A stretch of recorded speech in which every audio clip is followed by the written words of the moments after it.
अरे दीवानो मुझे पहचानो, जरा पहचानो मैं हूँ डॉन। किशोर कुमार ने बेशक फिल्म स्टार राजेश खन्ना के लिए सबसे ज्यादा हिट गाने दिए हों, एक और सुपरस्टार पर उनकी आवाज खूब जचती थी, जिनका नाम था अमिताभ बच्चन। रोते हुए आते हैं सब, हंसता हुआ जो।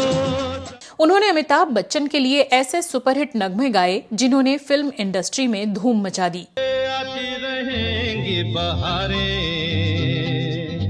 जाती रहेंगी। कहा जाता है कि अगर अमिताभ की जिंदगी में किशोर कुमार न होते तो शायद ही वो सुपरस्टार का दर्जा पाते और नंबर 1 के मुकाम पर खड़े हो पाते। के फान बनारस वाला खुल जाए बंद अकल का ताल। लेकिन क्या आप जानते हैं कि किशोर कुमार ने अपने करियर में एक नहीं दो बार अमिताभ बच्चन के लिए गाना गाने से इनकार कर दिया था। इंतहा हो गई इंतजार की।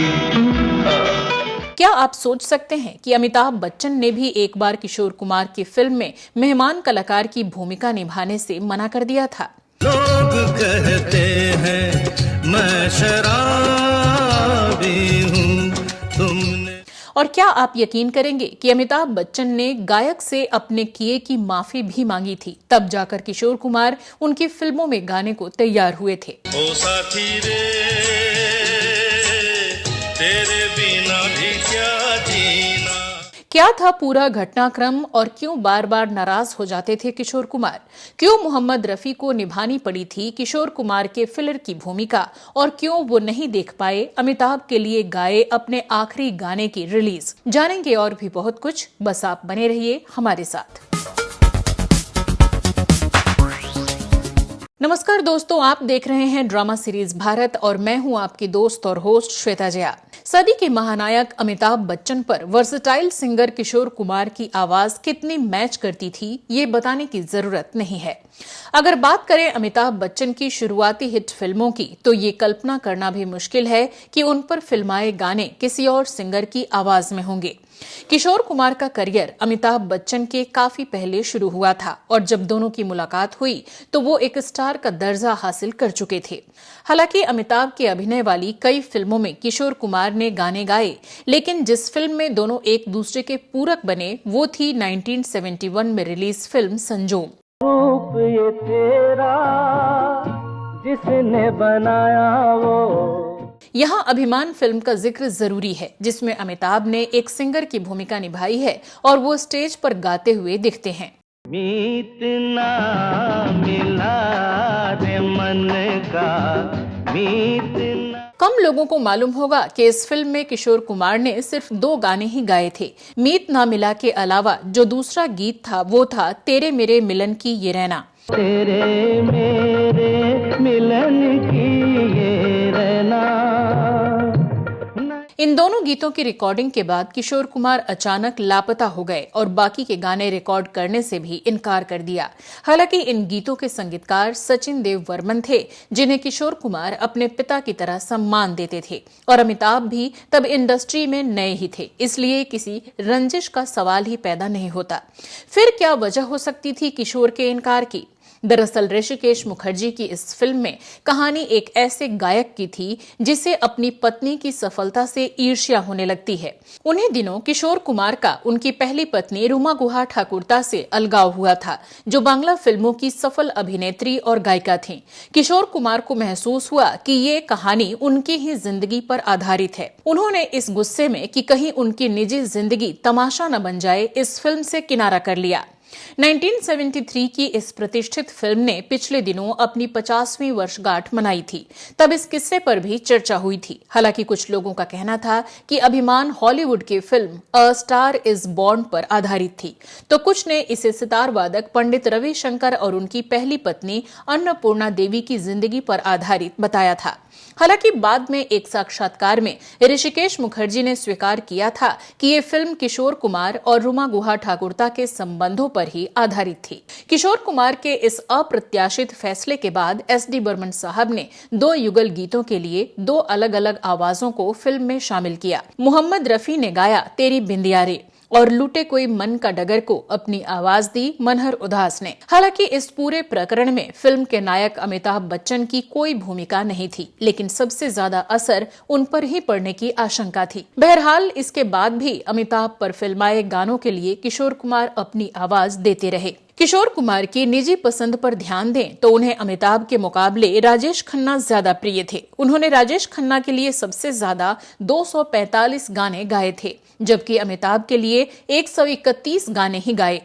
एक बार उन्होंने एक इंटरव्यू में कहा भी था कि अगर किसी फिल्म में राजेश खन्ना के साथ कोई और अभिनेता होगा तो उनकी प्राथमिकता राजेश खन्ना की आवाज बनने की होगी। हालांकि अमिताभ बच्चन के गाने कम होने का एक कारण ये भी था कि उनकी एंग्री यंग मैन की भूमिका के कारण उन पर ज्यादा गाने नहीं फिल्माए जाते थे, लेकिन किशोर दा ने उनके लिए जितने भी गाने गाए वो या तो हिट थे या फिर सुपरहिट रहे। 1977 की blockbuster film Amar Akbar Anthony में अमिताभ बच्चन का रंगीला अंदाज किशोर कुमार की चुलबुली आवाज से पूरी तरह मेल खाता।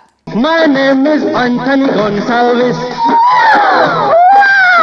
मैं दुनिया में। उसी साल रिलीज फिल्म खून पसीना में भी अमिताभ की प्लेबैक आवाज किशोर कुमार बने और दर्शकों के दिलो दिमाग पर छा गए। खून पसीने की जो मिलेगी तो खाएंगे, नहीं तो यारो हम भूखे ही सो जाएंगे। इसी तरह साल 1978 में आई अमिताभ बच्चन की फिल्म कसमें वादे के सभी गाने किशोर दा की आवाज में ही थे। कसमें वादे निभाएंगे हम। फिर उसी साल आई फिल्म डॉन, जिसके गीतों ने तो मानो धूम मचा दी।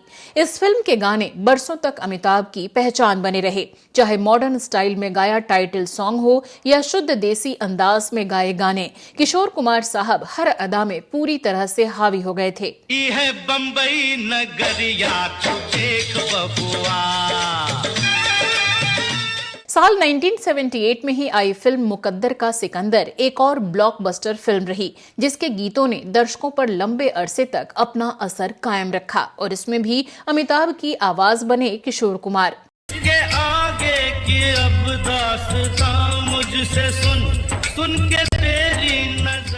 विश्लेषकों का मानना है कि किशोर कुमार साहब ने सदी के महानायक के लिए खास तौर से मर्दाना आवाज में गाने की कला विकसित की थी, जो अमिताभ की भारी आवाज से काफी मैच करती थी। बाद के वर्षों में अमिताभ लगातार सफलता की नई ऊंचाइयां छू रहे थे और उनके साथ ही किशोर कुमार की आवाज का सितारा भी बुलंद होता जा रहा था। दोनों के रिश्ते बेहद मधुर थे, लेकिन अचानक ऐसा क्या हुआ कि दोनों के बीच दरार आ गई। बात 1980 के दशक की शुरुआत की है, जब किशोर कुमार एक फिल्म के निर्माण में जुटे थे। फिल्म का नाम था ममता की छांव में, जिसके वो प्रोड्यूसर तो थे ही, निर्देशक, कहानीकार, संगीतकार और गायक सभी खुद ही थे। किशोर कुमार खुद इस फिल्म में एक्टिंग नहीं कर रहे थे और उन्होंने इस फिल्म में गेस्ट अपीयरेंस के लिए अमिताभ बच्चन से अनुरोध किया था। कहते हैं अमिताभ की टीम ने उन्हें ये मैसेज दिया कि किशोर कुमार की होम प्रोडक्शन वाली इस फिल्म में कोई दम नहीं है, इसलिए इसमें अभिनय करने से उनकी छवि पर नकारात्मक प्रभाव ही पड़ेगा। अमिताभ ने बड़ी ही सफाई से व्यस्त होने का बहाना करते हुए फिल्म में गेस्ट अपीयरेंस देने से इनकार कर दिया। ये फिल्म लंबे अरसे तक पेंडिंग रही, जिसमें बाद में राजेश खन्ना साहब ने मेहमान कलाकार की भूमिका निभाई और ये किशोर दा की मृत्यु के कई वर्षों बाद 1989 में रिलीज हो सकी। कहते हैं कि इसके बाद किशोर कुमार ने अमिताभ की फिल्मों में अपनी आवाज देने से मना कर दिया। मोहम्मद रफी की 1980 में हुई मृत्यु के बाद तो अमिताभ बच्चन को हीरो रखने वाले प्रोड्यूसरों के लिए ये संकट और भी गहरा हो गया कि उनकी अगली फिल्म में प्लेबैक किससे करवाया जाए। आपको याद होगा कि 1983 में रिलीज हुई फिल्म कूली में अमिताभ बच्चन के लिए प्लेबैक शब्बीर कुमार ने किया था।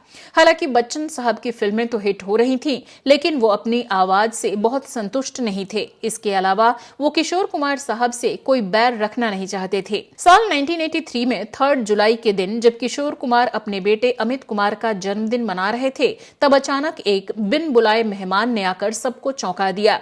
ये मेहमान थे अमिताभ बच्चन, जो किशोर कुमार साहब से पैचअप करने आए थे। कहते हैं कि अमिताभ ने किशोर कुमार से अलग से बातचीत कर अपने व्यवहार के लिए माफी भी मांगी। बाद की फिल्मों में फिर किशोर कुमार अमिताभ की आवाज बने। 1984 की फिल्म शराबी के 7 में से 6 गानों में किशोर कुमार की ही आवाज थी। दे दे प्यार दे प्यार दे प्यार दे दे हमें प्यार दे।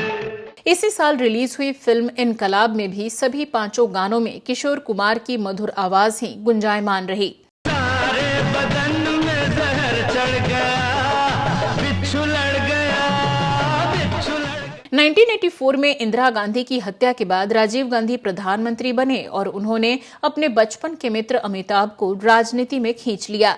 इस दौर में कई फिल्में ऐसी भी रिलीज हुईं जो 80 के दशक की शुरुआत में बननी शुरू हुई थीं। कुछ में किशोर कुमार थे तो कुछ में शब्बीर कुमार या मोहम्मद अजीज। 1985 में रिलीज फिल्म मर्द में अमिताभ की आवाज शब्बीर कुमार के साथ साथ मोहम्मद अजीज भी बने। इसी तरह 1986 में रिलीज फिल्म आखिरी रास्ता में लगभग सभी गाने मोहम्मद अजीज की ही आवाज में थे। हालांकि इस दौर में यानी 1985 में रिलीज फिल्म गिरफ्तार में किशोर कुमार ही अमिताभ बच्चन की आवाज बने। धूप में निकला न करो रूप की रानी, गोरा रंग काला न पड़। जब 1987 में अमिताभ वापस लौटे तो उनकी फिल्म शहंशाह उनका इंतजार कर रही थी। इस फिल्म के गाने भी सुपरहिट रहे और दोनों सितारों की जुगलबंदी को ऊंचाइयों पर ले गए थे। अंधेरी रातों में, सुनसान राहों पर। अक्टूबर 1987 को किशोर कुमार ने दुनिया को अलविदा कह दिया। किशोर कुमार और अमिताभ बच्चन की आखिरी निशानी 1989 में रिलीज फिल्म तूफान थी, जो इस महान गायक की मृत्यु के करीब 2 साल बाद रिलीज हुई थी।